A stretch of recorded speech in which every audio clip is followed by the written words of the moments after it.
নমস্কার দর্শক বন্ধুরা, আজকে আপনাদের সকলকে জানাই এই চ্যানেলে অনেক সুস্বাগতম।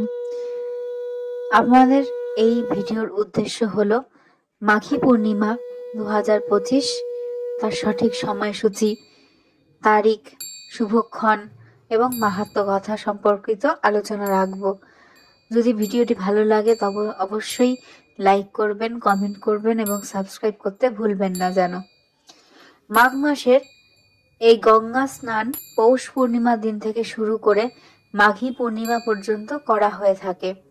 মান্যতা অনুযায়ী তীর্থক্ষেত্রের অন্যতম তীর্থরাজ প্রয়াগে কল্পবাস করে ত্রিবেণীতে স্নান করার অন্তিম তিথি হলো এই মাঘী পূর্ণিমা।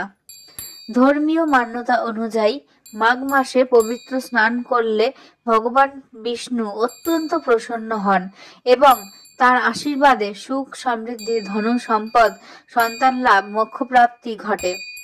চলুন দেখে নিই 2025 সালে ঠিক কোন দিনটিতে মাঘী পূর্ণিমা পড়েছে।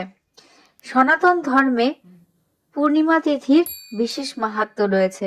2025 সালে মাঘ মাসের পূর্ণিমা তিথির যে মাহাত্ম্যটা বেশি, সেটার কারণ হলো এই পূর্ণিমা তিথিতেই পড়েছে মহাকুম্ভ মেলার শাহী স্নানের দিন। মাঘ মাসের পূর্ণিমা তিথিকে মাঘী পূর্ণিমা বলা হয়। মাঘী পূর্ণিমার দিন পবিত্র নদীতে স্নান এবং দানের বিশেষ মাহাত্ম্য রয়েছে। প্রচলিত ধারণা অনুযায়ী মাঘ মাসের দেবদেবীরা মর্তে মানব রূপে অবতীর্ণ হন এবং অন্যান্য ভক্তদের মতো তারাও এদিন স্নান, দান এবং জপ করেন। এই কারণেই কথিত আছে পূর্ণিমা তিথিতে প্রয়াগরাজে গঙ্গা স্নান করলে মানুষের সকল মনস্কামনা পূর্ণ হয় এবং মোক্ষ লাভ হয়। তার উপর আবার মাঘী পূর্ণিমার দিন যদি পুষ্য নক্ষত্র তৈরি হয় তাহলে এই দিনটি মাহাত্ম্য আরো কয়েক গুণ বেড়ে যায়। মাঘী পূর্ণিমার দিন উত্তর ভারতের রাজ্যগুলোতে রবিদাস জয়ন্তী পালন করা হয়ে থাকে। মাঘ মাসের এই গঙ্গা স্নান পৌষ পূর্ণিমার দিন থেকে শুরু করে মাঘী পূর্ণিমা পর্যন্ত চলে। কথিত আছে তীর্থক্ষেত্রের অন্যতম তীর্থরাজ প্রয়াগে কল্পবাস করে ত্রিবেণীতে স্নান করার অন্তিম তিথি হলো এইটি। তার আশীর্বাদেই, ভগবান বিষ্ণুর আশীর্বাদেই কিন্তু আপনাদের জীবন হয়ে উঠতে পারে সুখ সমৃদ্ধ, ধন সমৃদ্ধ এবং সন্তান লাভ করতে পারেন। এবার জেনে নিই তিথিটা কখন এবং শুভ মুহূর্তটাই বা কখন। 2025 সালে মাঘ পূর্ণিমা বা মাঘী পূর্ণিমা 12ই ফেব্রুয়ারি পালন করা হবে।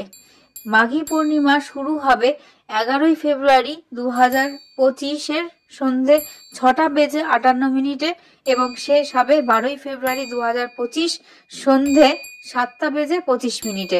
এই সময়টার মধ্যেই কিন্তু আপনাদের এই পুরো কার্যকলাপটা পালন করতে হবে। কিন্তু যেহেতু এই স্নান এবং দানটা করার উত্তম সময় হলো সকালবেলা, তাই সকালেই আপনারা কিন্তু, যেটা 12ই ফেব্রুয়ারির দিন, ভোরবেলা উঠে আপনারা স্নান সারুন, শুদ্ধ বস্ত্র পরুন, দান ধ্যান করুন। আপনাদের জীবন অবশ্যই সুখময় হয়ে উঠবে। আজকের ভিডিও এতটুকুই। যদি ভালো লেগে থাকে তাহলে অবশ্যই একটা লাইক করবেন, কমেন্ট করবেন, সাবস্ক্রাইব করবেন। পরবর্তীতে আমাদের সাথে জুড়ে থাকবেন। নমস্কার, ধন্যবাদ।